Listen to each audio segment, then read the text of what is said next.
અને હવે સમાચારો વિગતવાર જોઈએ તો રાજ્યમાં ખેડૂતો માટે રાહતના સમાચાર સામે આવ્યા। વરસાદની ઘટવાળા જિલ્લાઓમાં વધુ વીજળી ખેડૂતોને આપવામાં આવશે। ખેતી માટે 8ના બદલે 10 કલાક વીજળી આપવામાં આવશે। વરસાદની ઘટવાળા જિલ્લામાં ખેડૂતોને 10 કલાક વીજળી આપવામાં આવશે। ઘટવાળા જિલ્લાઓમાં નર્મદાનું પાણી પણ અપાશે। કેબિનેટની બેઠકમાં મુખ્યમંત્રીએ આ મહત્વની સૂચના આપી છે। હિરેન રાવલ વધુ માહિતી આપી રહ્યા છે। જી હિરેન।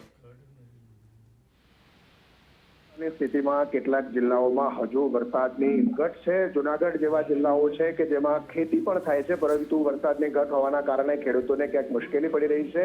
તો આવા જિલ્લાઓની અંદર 8 કલાકના બદલે દિવસ મુખ્યમંત્રીએ સૂચના આપી છે। 15 દિવસ સુધી આ રેગ્યુલર 10 કલાક વીજળી દિવસે ખેડૂતોને આપવામાં આવશે, જેથી કરીને પાકમાં પાણી છે તે આપી શકાય।